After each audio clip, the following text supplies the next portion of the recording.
Assalamualaikum warahmatullahi wabarakatuh. Kami dari kelompok 11 pada kali ini ekonomi syariah. Pada kali ini akan menjelaskan tentang materi wakaf dan hibah. Pada kali ini saya akan menjelaskan tentang wakaf. Pada poin pertama di materi wakaf ini saya akan menjelaskan tentang pengertiannya. Yang mana kata wakaf berasal dari bahasa Arab yang artinya menahan, berhenti, atau diam di tempat.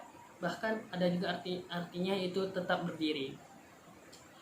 Sedangkan istilah ahli fikih dan para ahli fikih berbeda dalam mendefinisikan wakaf, sehingga mereka berbeda-beda pula dalam memandang hakikat wakaf itu sendiri. Berbagai pandangan tentang wakaf menurut ahli tadi seperti Abu Hanafi. Abu Hanafi mendefinisikan wakaf yaitu menahan suatu benda yang menurut hukum tetap milik si wakif dalam rangka mempergunakan manfaatnya untuk kebijakan. Berdasarkan definisi ini, maka pemilik harta wakaf tidak lepas dari si wakif. Bahkan ia dibenarkan menariknya kembali dan ia boleh menjualnya. Menurut Hanafi ini, wakaf hanyalah menyumbangkan manfaatnya, karena mazhab Hanafi mendefinisikan wakaf adalah tidak melakukan suatu tindakan atas suatu benda yang berstatus tetap sebagai hak milik yang menyedekahkan manfaatnya kepada suatu pihak kebijakan atau sosial, baik sekarang maupun yang akan datang. Sedangkan mazhab Maliki mendefinisikan wakaf itu tidak lepas dari harta yang diwakafkan dari kepemilikan wakif. Namun, wakaf tersebut mencegah wakif melakukan tindakan yang dapat melepaskan kepemilikan atau atas harta tersebut kepada orang lain, dan wakif berkewajiban menyedekahkan manfaatnya serta tidak boleh menarik kembali wakafnya. Perbuatan si wakif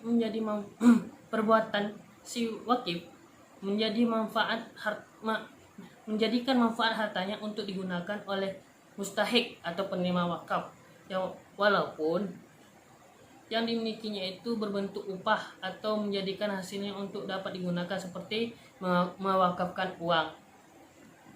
Wakaf dilakukan dengan mengucapkan lafaz wakaf untuk masa tertentu sesuai dengan keinginan pemilik. Dengan kata lain, pemilik harta menahan benda itu dari penggunaan secara pemilikan, tetapi membolehkan secara wajar untuk tujuan kebaikan, yaitu pemberian manfaat benda secara wajar, sedangkan benda itu tetap menjadi milik si wakif. Pewakafan itu berlaku untuk suatu masa tertentu dan karenanya tidak boleh disyaratkan sebagai wakaf kekal atau selamanya. Sedangkan menurut dua mazhab yaitu mazhab Syafi'i dan mazhab Hambali, mereka berpendapat bahwa wakaf adalah melepaskan harta yang diwakafkan dari kepemilikan wakif setelah sempurna prosedur pemwakafan. Wakif tidak boleh melakukan apa saja terhadap harta yang diwakafkan, seperti perilaku pemilik dengan cara pemiliknya kepada orang lain, baik dengan tukar ataupun tidak. Jika wakif wafat, harta yang diwakafkan tersebut tidak dapat diwarisi oleh ahli waris.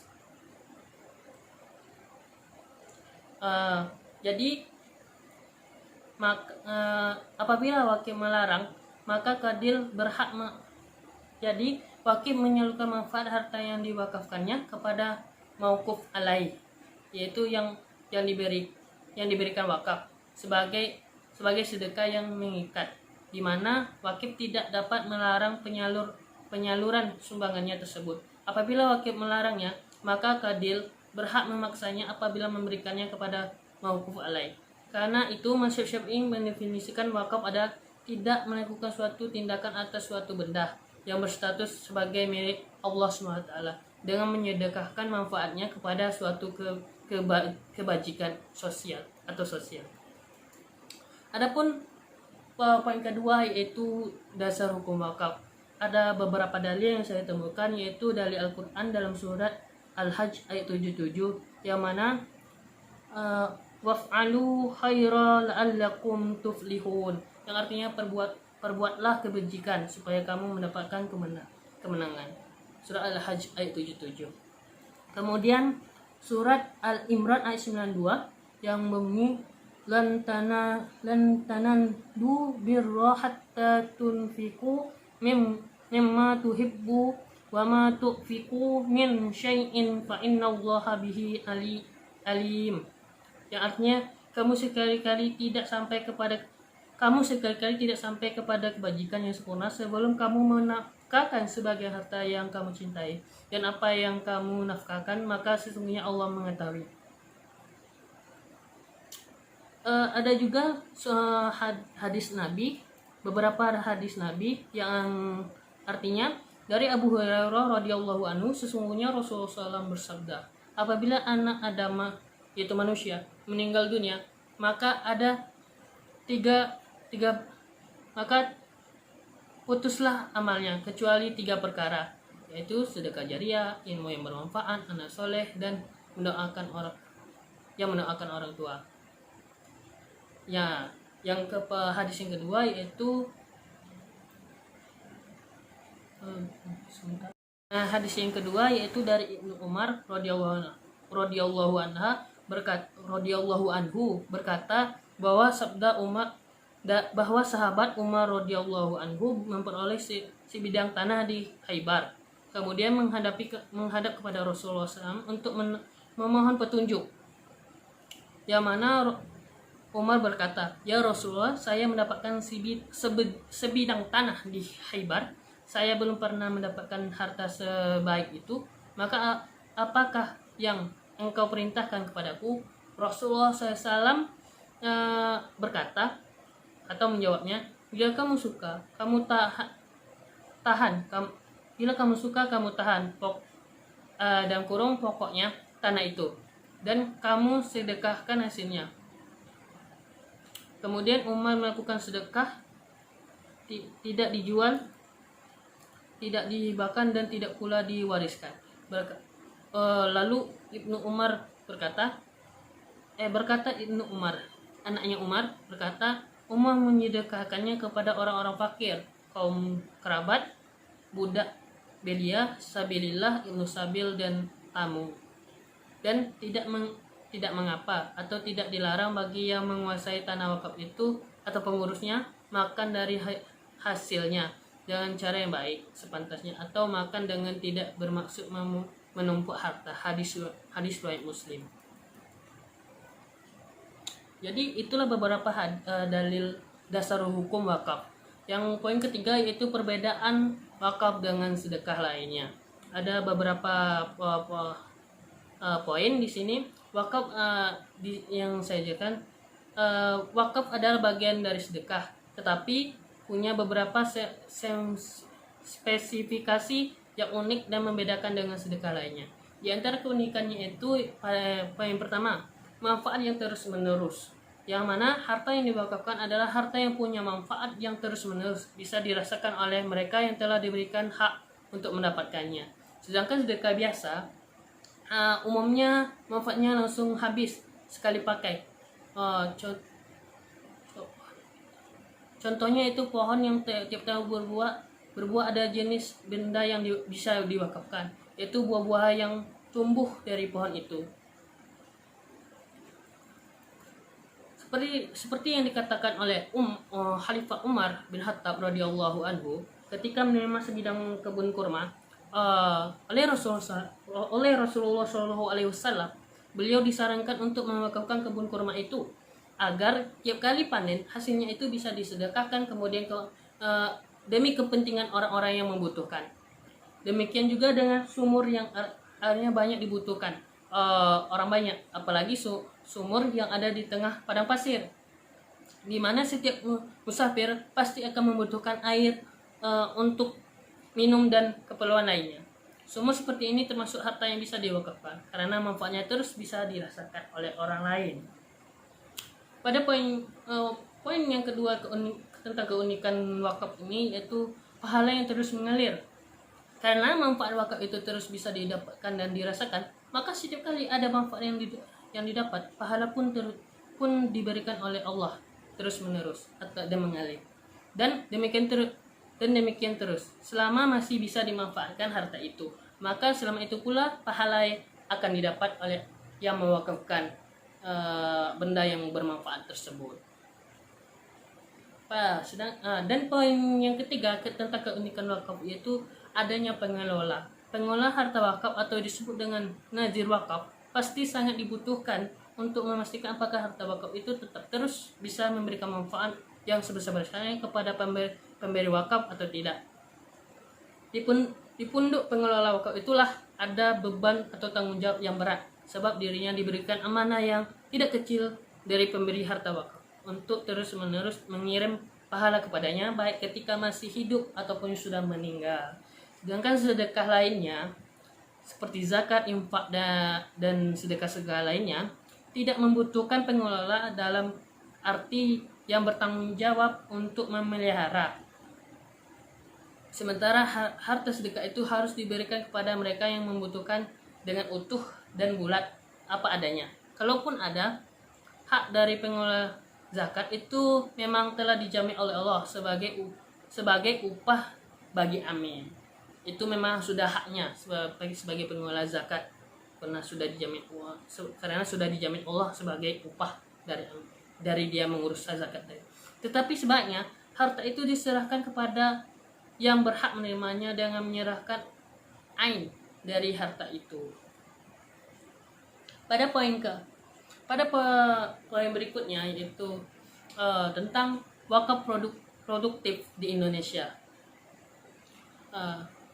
Wakaf uang di sini saya membahas yaitu wakaf uang membuka peluang yang unik untuk menciptakan investasi guna memberikan pelayanan keagamaan, layanan pendidikan, dan layanan sosial. Tabungan orang-orang kaya dapat dimanfaatkan dengan menukarkannya dengan cash wakaf sertifikat, yang mana hasil pengembangan wakaf yang diperoleh dari sertifikat tersebut dapat dimanfaatkan untuk tujuan-tujuan yang bermacam-macam seperti tujuan wakaf itu sendiri. Kegunaan lain dari cash wakaf sertifikat adalah bahwa dia dapat mengubah kebiasaan lama di mana kesempatan wakaf seolah-olah hanya untuk orang-orang kaya saja. Namun secara konseptual, wakaf uang mempunyai peluang yang unik untuk menciptakan investasi di bidang keagamaan, pendidikan, dan layanan sosial tabungan dari masyarakat yang mempunyai penghasilan menengah ke atas dapat dimanfaatkan melalui penukaran dengan sertifikat wakaf uang atau yang disingkat dengan SWT. Sedangkan pendapatan yang diperoleh dari pengelolaan wakaf uang dapat dibelanjakan untuk berbagai tujuan, di antaranya untuk kepemeliharaan dan pengelolaan tanah wakaf. Menurut Mustafa Edward Nasution memaparkan cara memanfaatkan potensi SWT yang digali di Indonesia. Ini pertama yaitu lingkup sasaran pemberi wakaf uang bisa menjadi sangat luas di bidang wakaf biasa. Yang kedua, sertifikat wakaf uang dapat dibuat berbagai macam pecahan yang disesuaikan dengan segmen umat Islam yang memungkinkan untuk membangkitkan semangat beramal jariah, misalnya 10.000 dan 25.000. Adapun penjelasan Edwin Nasution pernah melakukan asumsi bahwa jumlah penduduk muslim kelas menengah di Indonesia sebanyak 10 juta jiwa dengan rata-rata penghasilan per bulannya yaitu 500.000 sampai dengan 10 juta. Maka dapat dibuat perhitungannya dapat kawan-kawan dilihat di makalah, yaitu di makalah yang saya paparkan. Seperti itulah bentuknya yang menurut Edward Nasution. Maka potensi dari wakaf uang sangat besar jika mampu dikelola secara baik, terutama jika dana yang diserahkan kepada pengelola profesional dan investasinya sektor yang produktif, sehingga dana tersebut dapat digunakan untuk kegiatan ekonomi produktif dalam rangka membantu kaum duafa dan kepentingan umat. Dengan demikian jumlah wakaf ini tidak akan berkurang, akan tetapi bertambah dan bertambah terus-menerus. Dan jika dana wakaf untuk di bank syariah dan setiap tahun diberikan bagi hasil sebesar 9%, maka pada akhir tahun akan diperoleh dana hasil investasi sebesar 270 miliar sebagai tindakan lanjut dari lahirnya Undang-Undang Nomor 41 Tahun 2004 tentang wakaf.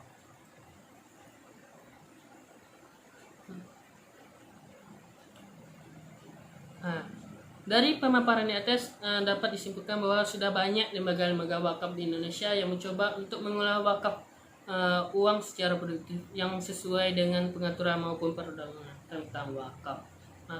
Itulah yang dapat saya sampaikan pada kali ini. Akan dilanjutkan oleh saudara Ibad tentang hibah nantinya. Lebih kurang saya mohon maaf. Wabillahi taufiq wal hidayah. Wassalamualaikum warahmatullahi wabarakatuh.